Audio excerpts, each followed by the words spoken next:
Vamos hoy a estudiar o meditar, reflexionar un poquito sobre Efesios capítulo 3, versículos 1 al 13, ¿no? Y lo hemos titulado una digresión alentadora. Y ahorita vamos a ver por qué lo titulamos de esa manera. Pero primero lo vamos a leer. Aquí tenemos la lectura en la versión Reina Valera. Dice: por esta causa yo, Pablo, prisionero de Cristo Jesús por vosotros los gentiles, si es que habéis oído de la administración de la gracia de Dios que me fue dada para con vosotros, que por revelación me fue declarado el misterio, como antes lo he escrito brevemente, leyendo lo cual podéis entender cuál sea mi conocimiento en el misterio de Cristo. Misterio que en otras generaciones no se dio a conocer a los hijos de los hombres, como ahora es revelado a sus santos apóstoles y profetas por el Espíritu, que los gentiles son coherederos, miembros del mismo cuerpo y copartícipes de la promesa de Cristo Jesús por medio del Evangelio, del cual yo fui hecho ministro por el don de la gracia de Dios que me ha sido dada según la operación de su poder. A mí, que soy el más pequeño de todos los santos, me fue dada esta gracia de anunciar entre los gentiles el evangelio de las inescrutables riquezas de Cristo y de aclarar a todos cuál sea la dispensación del misterio escondido desde los siglos en Dios, que creó todas las cosas, para que la multiforme sabiduría de Dios sea ahora dada a conocer por medio de la Iglesia a los principados y potestades en los lugares celestiales, conforme al propósito eterno que hizo en Cristo Jesús nuestro Señor, en quien tenemos seguridad y acceso con confianza por medio de la fe en Él. Por lo cual pido que no desmayéis a causa de mis tribulaciones por vosotros, las cuales son vuestra gloria. Cuando leímos la versión Reina Valera, estaba yo pensando, hombre, Pablo, ¿cómo escribe de extenso, no? ¿Cómo no para, no habla y dice y escribe y escribe? A veces decimos nosotros, no, pues que queremos una explicación más sencilla, ¿no? Imagínense aquellos hermanos que leían al apóstol Pablo, yo creo que tenían que leer y releer y volver a leer porque son frases extensas, muy ricas, muy densas, ¿no?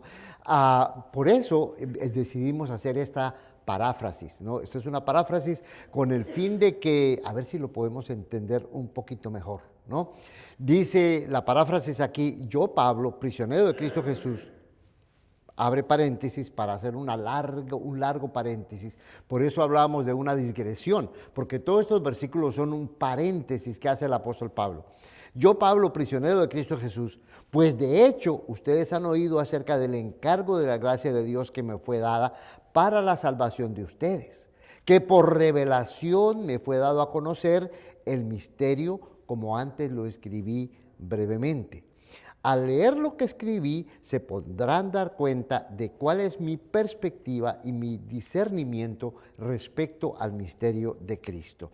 Y luego dice: en otras generaciones, este misterio no se dio a conocer como ahora ha sido revelado a los santos apóstoles y profetas por el Espíritu Santo. ¿Cuál era ese misterio? Bueno, que los gentiles son coherederos, coincorporados en el mismo cuerpo y copartícipes de la promesa mesiánica por medio de la promulgación de la buena nueva de Cristo. Dios, por su gracia, me dio un regalo. Me encargó ser trabajador de esta buena nueva, confiando en la eficacia de su poder. Dios me concedió esta gracia: anunciar a los gentiles la buena noticia de las inescrutables riquezas de Cristo y de alumbrar las conciencias de todos respecto a cuál es el nuevo orden universal de acuerdo con el misterio que hasta ahora había sido escondido en Dios, quien creó todas las cosas. Este misterio ha sido revelado para que ahora, por medio de la Iglesia, la multiforme y hermosa sabiduría de Dios sea dada a conocer a los principados y potestades en los lugares celestiales, donde seguimos enfrentando valientemente a los adversarios de Dios. Todo esto conforme al propósito eterno que Dios llevó a cabo en Cristo Jesús nuestro Señor. Ahora, en Cristo tenemos libertad de palabra, como conciudadanos del reino de Dios y acceso con confianza a la presencia del Creador mediante la fidelidad de Cristo. Por eso les ruego que no se desanimen por causa de mis sufrimientos por ustedes. Estos son el motivo de gloria para ustedes. Ojalá que la paráfrasis haya ayudado a hacer un poquito más clara lo que Pablo nos está queriendo decir aquí. Pero lo vamos a ir reflexionando paso por paso, a ir estudiando paso por paso. Primero que todo veamos la estructura de este texto, ¿no? Cómo es que está organizado el texto. Primero que todo, Pablo hace referencia, cuando dice por esta razón, ¿por cuál razón? Pablo hace referencia a lo que había escrito anteriormente. En el capítulo 2, versículos 1 al 22, Pablo nos dice que Cristo ha empezado una nueva realidad. Cristo comienza algo completamente nuevo, es una revolución completa, ¿verdad? Una nueva creación, una salvación inesperada, una humanidad nueva y un templo nuevo. Especialmente en los últimos versos, versículos 11 al 22, Pablo dice, ahora ya ustedes no son extranjeros, no son advenedizos, todos llegamos a ser un solo pueblo, somos una nueva raza humana, somos un templo nuevo de Dios, muy inesperado, muy revolucionario, asombroso, ¿verdad? Entonces, una vez que Pablo expresa eso, dice, bueno, por esta razón, yo Pablo. ¿Por esta razón qué? El versículo 3, 4 al 12 dice, por esta razón yo doblo mis rodillas. Pablo está listo a decir, yo estoy orando por ustedes. Con vista en esa nueva realidad de Cristo, con vista en esa nueva humanidad, puesto que somos ese nuevo pueblo de Dios, puesto que somos ese nuevo templo de Dios, puesto que algo maravilloso está empezando, yo pido por la iglesia, para que se fortalezcan, para que Cristo more en la iglesia, para que conozcan el amor de Cristo y puedan seguir adelante. Esa es la idea de Pablo. Pero resulta que antes de la oración, Pablo dice, yo, Pablo, prisionero de Cristo Jesús por ustedes los gentiles. Él se identifica como un prisionero. Lo va a hacer también en el capítulo 4, versículo 1. Yo, Pablo, prisionero. Pero cuando dice la palabra prisionero, Pablo tiene que hacer este paréntesis, ¿no? ¿Por qué prisionero? ¿Por qué está prisionero Pablo? Dice el versículo 2 al 13, pues de hecho ustedes han oído, ¿verdad? Cómo es que ha sido mi vida, ¿no? Entonces, hay esta digresión, ¿cierto? O este paréntesis que hace el apóstol Pablo. ¿Por qué razón? Porque, hermanos, Pablo es un líder en la iglesia, es muy conocido entre los hermanos, ha trabajado tan arduamente en diferentes ciudades y resulta que ahora está preso. Y la gente se puede preguntar, ¿y qué pasó con Dios? ¿Y qué pasó con Pablo? ¿Por qué está preso? ¿Tenía razón en lo que estaba diciendo o a lo mejor era un farsante? A lo mejor todo lo que Pablo enseñó y el evangelio que Pablo dijo pues no tiene asidero, porque si realmente Pablo fuera enviado por Dios o embajador de Dios, pues Dios lo había protegido y no estaría preso. Ese podía ser el razonamiento de la gente, especialmente en aquel entonces. Todavía hoy en día nosotros tenemos la tendencia a pensar que cuando algo va mal es porque se hizo un gran error o porque la persona cometió una falla. Cuando alguien tiene, de repente, hoy en día todavía hay personas que ven que alguna persona se enfermó y dicen lo que le decían los amigos a Job, arrepiéntase, por algo le llegó la enfermedad.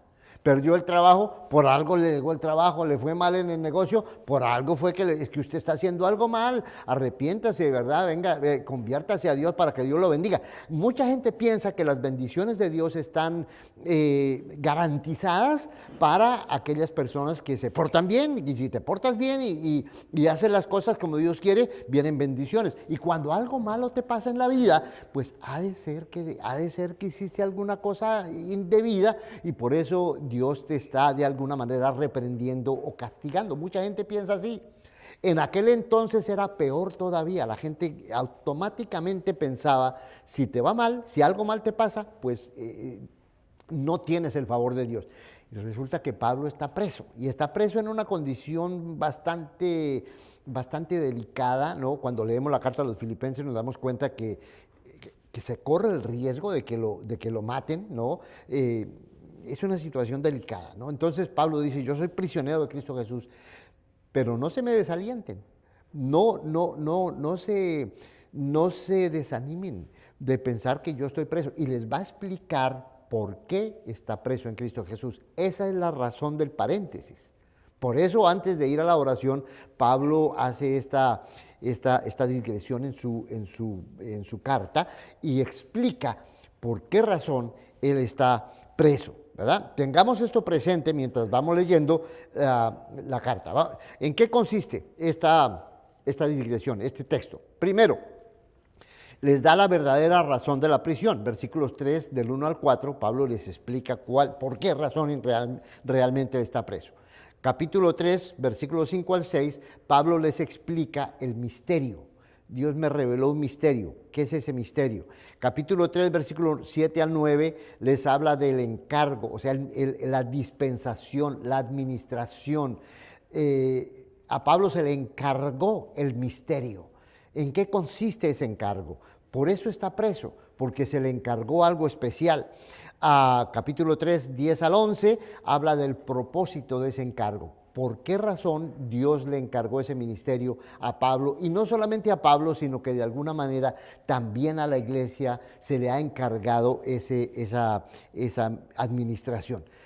Versículo 12 habla de la consecuencia. Ahora que ya sabemos qué fue lo que pasó y cómo es que está trabajando Dios, ahora qué es la consecuencia. Y finalmente el versículo 13 habla de la aplicación, y una vez dada la aplicación, entonces vamos a la oración. Ahora sí Pablo va a comenzar la oración, pero nosotros no vamos a comenzar a hablar de la oración de Pablo porque tenemos que meditar un poquito más en esta digresión, ¿verdad? Vamos a leerla.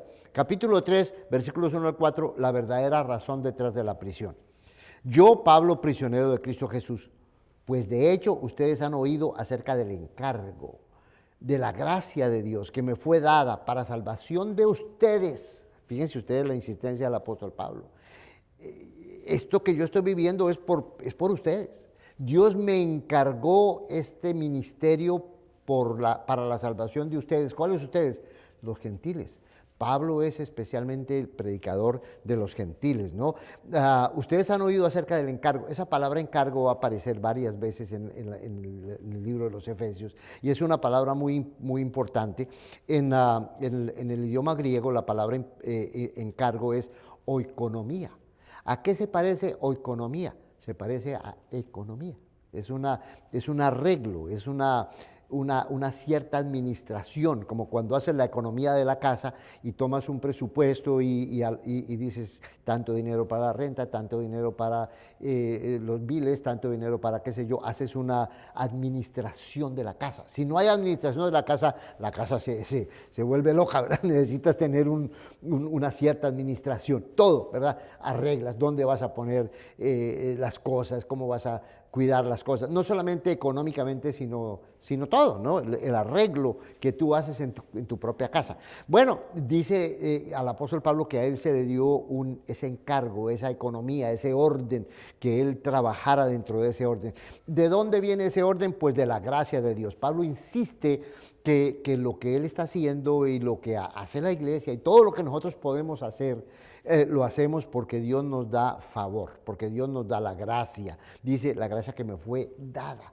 No se la merecía, no es que era pues un muy brillante apóstol, no, sino que Dios por su amor, por su generosidad, le dio esa oportunidad. A nosotros Dios nos da oportunidades, nos da privilegios, nos da ministerios, nos da encargos dentro de su pueblo, dentro de la iglesia, y son dones de Dios, es por gracia de Dios, ¿no? Versículo 3, que por revelación me fue dado a conocer el misterio que, como antes lo escribí brevemente. Por revelación, esa palabra revelación en griego otra vez es la palabra apocalipsis. Ustedes ya son familiarizados con la palabra Apocalipsis, es el último libro de la Biblia.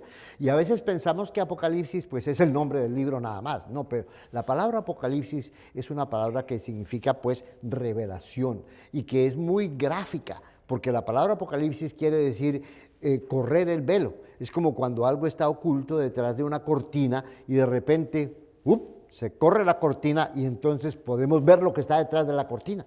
Mientras la cortina está cerrada no sabemos qué hay detrás, pero cuando se corre la cortina, entonces se descubre lo que está detrás. Pablo dice que a él le fue dado por eso. Dios le corrió la cortina y le dejó ver cuál era su propósito. Me fue dado a conocer pero era un misterio. No se conocía. Pero una vez que se corre la cortina, pues es evidente, ahí está. Dice Pablo, como antes lo escribí brevemente. ¿A qué se refiere Pablo? Pues a lo que escribió en el capítulo 2, especialmente los versículos 11 y 22, ¿no? ¿Cuál es ese misterio? Que Dios derribó la pared intermedia de separación, que Dios unió a los pueblos, que Dios tiene un propósito de crear esta nueva humanidad armónica, en paz, con amor, y que pueda ser el cuerpo de Cristo un templo donde Dios more, donde Dios viva, ¿verdad? Como siempre ha querido Dios vivir con los humanos. Entonces, Pablo se le da a conocer ese misterio. Al leer lo que escribí, dice Pablo, versículo 4, al leer lo que escribí, se podrán dar cuenta de cuál es mi perspectiva y mi discernimiento respecto al misterio de Cristo. Ustedes quieren saber qué tanto entiendo yo, ustedes quieren saber cuál es el enfoque, ¿no? de esa revelación que Dios me dio. Ustedes quieren saber qué tanto es mi discernimiento, mi conocimiento profundo de este misterio de Cristo. Pues ahí está lo que les escribí. Si ustedes lo leen con calma, ustedes van a poder ver qué es ese discernimiento y esa perspectiva que yo tengo, ¿no? Ahora, vamos a los versículos 5 al 6. Dice el versículo 5, en otras generaciones, años atrás, en el Antiguo Testamento, este misterio no se dio a conocer como ahora ha sido revelado a los santos apóstoles y profetas por el Espíritu Santo. Otra vez tenemos ahí la palabra revelado, que es la palabra apocalipto, es el verbo. Apocalipsis es el sustantivo, ¿no?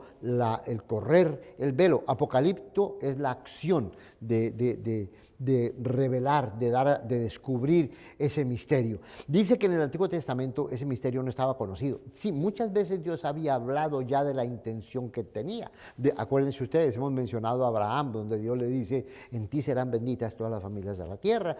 Muchas profecías donde Dios habla de que los gentiles van a venir y van a conocer el nombre de Dios y todo eso. Ya se había dado como a entender lo que Dios quería, pero no estaba completamente revelado, como que apenas había una pequeña luz entre sombras de lo que Dios quería hacer. Cuando Cristo viene, se corre completamente el velo y se descubre la intención verdadera de Dios. ¿En qué consiste ese misterio? Versículo 6, que los gentiles son coherederos, coincorporados en el mismo cuerpo y copartícipes de la promesa mesiánica por medio de la promulgación de la buena nueva de Cristo Jesús. Aquí tenemos 3 palabras en griego, ustedes las tienen ahí si quieren tomarle una fotico y después mirarlas más. Aquí tienen las 3 palabras en griego, fíjense ustedes que todas comienzan con la sílaba si, sin, sis, sim, todo más o menos. Esa sílaba equivale a nuestro español co, ¿no? ¿Qué quiere decir que somos coherederos? Quiere decir que somos herederos igualmente que los otros, coherederos. Tú y yo heredamos juntos. ¿Qué quiere decir que somos, dice nuestra versión Reina Valera, dice miembros del mismo cuerpo, pero en la palabra que usa Pablo, lo podríamos traducir, somos coincorporados. Sí, o sea, incorporados igualmente en el mismo cuerpo y somos copartícipes de la promesa mesiánica. El Mesías que tanto habían esperado los judíos, el Mesías que tanto ellos decían, este es nuestro líder, nuestra esperanza, nos pertenece a nosotros, el Mesías es para nosotros, el pueblo de Dios. Pues resulta que desde antes de que viniera Cristo, ya esas promesas estaban planeadas y diseñadas para que los gentiles pudiéramos ser también participantes juntamente con los gentiles, al mismo nivel. Aquí está la diferencia. En el Antiguo Testamento había la idea de que los gentiles iban a venir, que los gentiles iban a recibir la luz, pero siempre como que había una diferencia, siempre como que el judío estaba un poquito más elevado, más cerca a Dios, y los gentiles iban a ser como, sí, van a venir y todo, pero tienen que ser como ciudadanos de segunda clase, ¿no?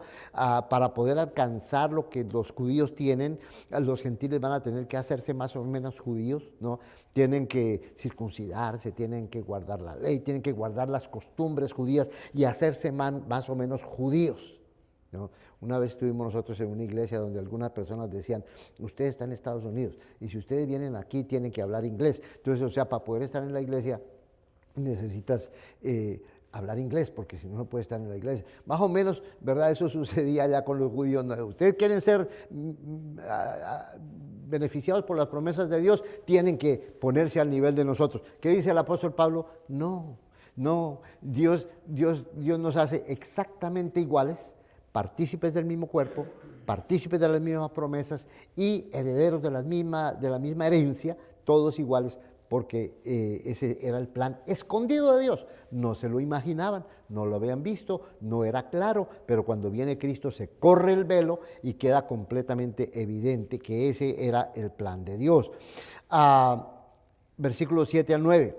Dios por su gracia me dio este regalo. Pablo dice, es un regalo. Eso de que yo pueda predicar este evangelio es un regalo, es un don que Dios me dio, es un privilegio que Dios me ha concedido. Me encargó ser trabajador. La palabra trabajador ahí es diácono. Entonces, diácono no es solamente la persona que, ¿verdad? Como el diácono que nombramos de repente en la iglesia, hermano, como el hermano Mario, ¿verdad? Que es un diácono, hermano Taylor. Sino diácono en general es una persona que trabaja, que sirve, un trabajador. Pablo dice, yo soy un diácono de esta buena noticia. Trabajar en proclamar esa buena noticia es un servicio que se presta, o sea, es un diaconado.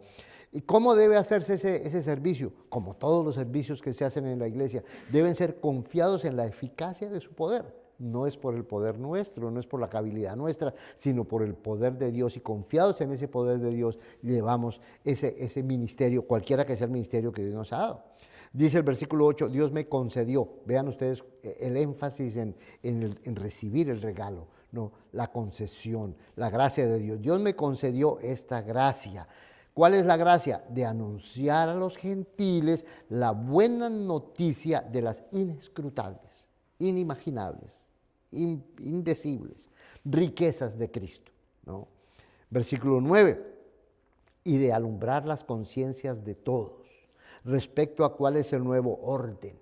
Pues ¿se acuerdan la palabra orden? La palabra oikonomía.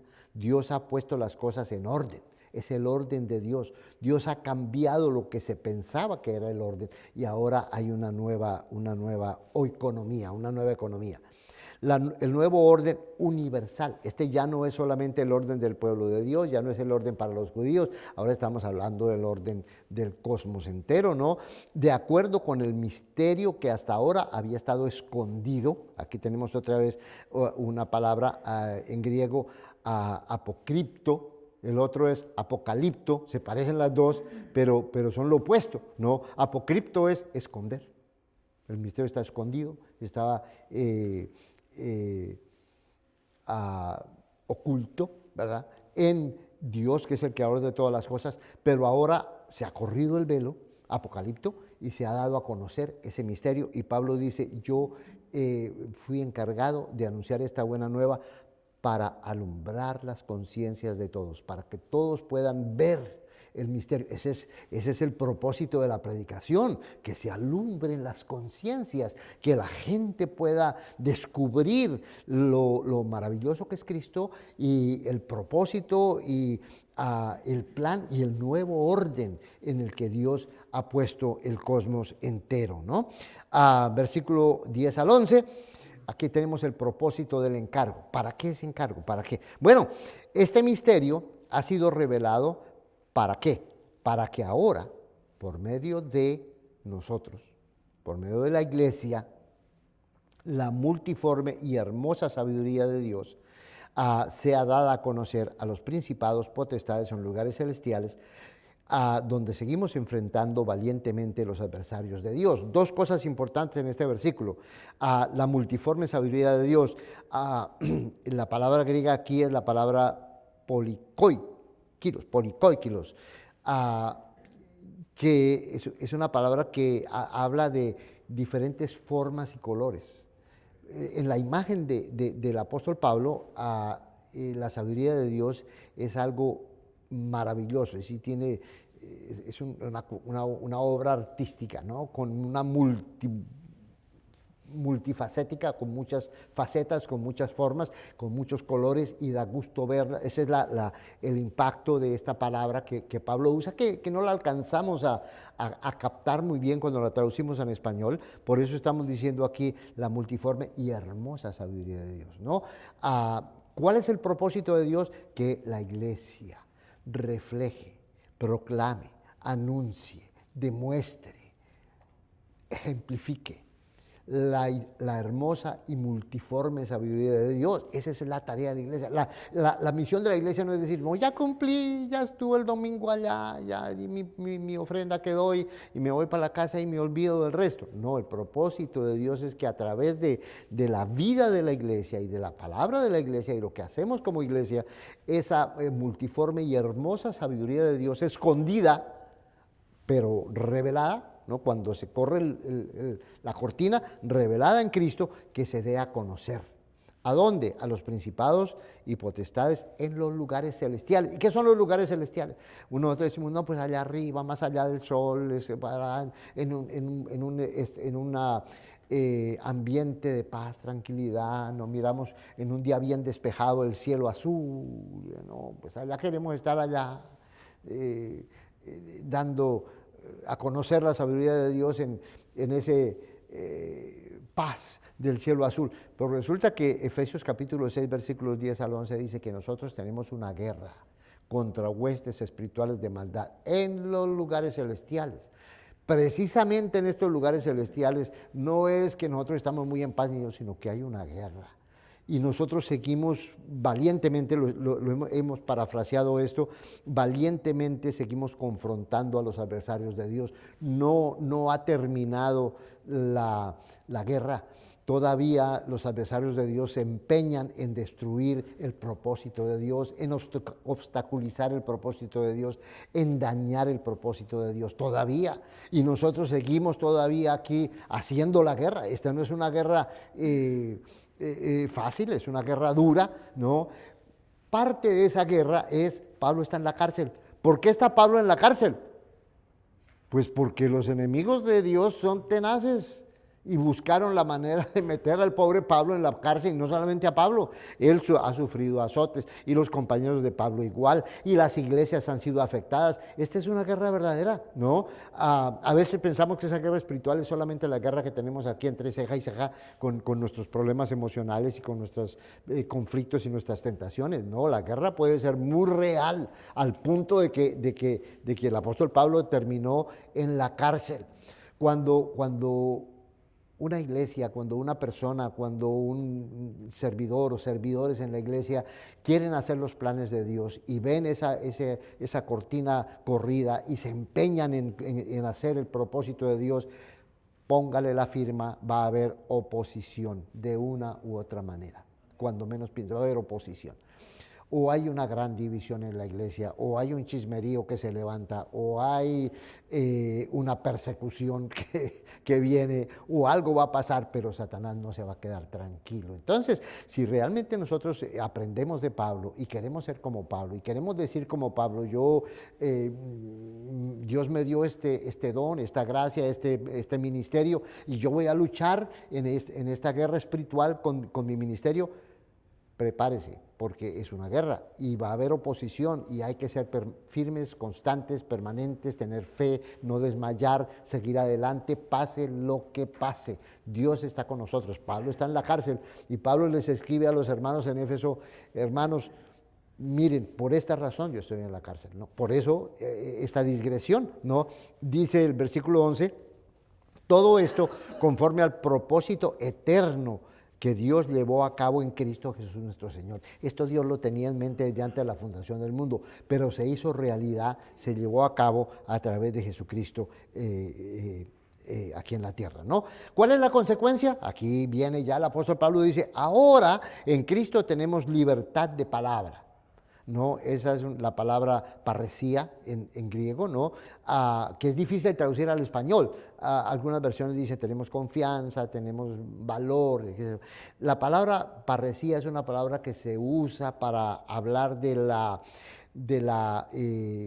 confianza que tiene un ciudadano para hablar en asamblea. En aquel entonces las ciudades estaban representadas por asambleas y los ciudadanos de las ciudades podían ir a las asambleas y tenían derecho a hablar y a expresarse, ¿no? El que no era ciudadano no tenía ese derecho, el que era esclavo no tenía ese derecho, pero el que era ciudadano podía presentarse y hablar ampliamente y abiertamente en la asamblea desde aquel entonces. Imagínense, desde aquel entonces había esa idea. Bueno, Pablo dice, ahora nosotros somos conciudadanos de los santos, estamos en el reino de Dios y Dios nos ha dado esa libertad para presentarnos, para orar, para pedirle a Dios, con la seguridad que lo estamos haciendo como ciudadanos del reino, por la gracia de Dios que nos ha permitido ser parte de este reino celestial, ¿no? Y tenemos acceso con confianza a la presencia misma del Creador mediante la fidelidad de Jesucristo. Puede que estés en la cárcel, puede que estés pasando por una situación difícil en tu vida, puede que estés en plena guerra espiritual y que te esté yendo terrible, ¿verdad? Pero tienes acceso a Dios y tienes derecho y tienes esa confianza para poder hablar a Dios. La aplicación, aquí está la aplicación, eso era lo que Pablo quería. Por eso les ruego, hermanos, que no se desanimen por causa de mis sufrimientos por ustedes. No se desanimen. Que Pablo está preso, que quién sabe por qué estará preso. Imagínense el chismerío, ¿no? Pablo es que decía que el apóstol de los gentiles, mire dónde está, mire el apóstol Pablo, no, realmente seguramente que no era un apóstol verdadero, porque si hubiera sido un apóstol verdadero no estaría en la cárcel. Y hay chismes por todas las iglesias, por todas partes. Pablo dice, no hermanos, no se desanimen por causa de mis sufrimientos. Estos son el motivo de gloria para ustedes, porque precisamente Pablo está ahí por su lucha, porque es parte de esa guerra contra los adversarios y está llevando a cabo el propósito eterno de Dios, que es la inclusión de los gentiles, ¿no?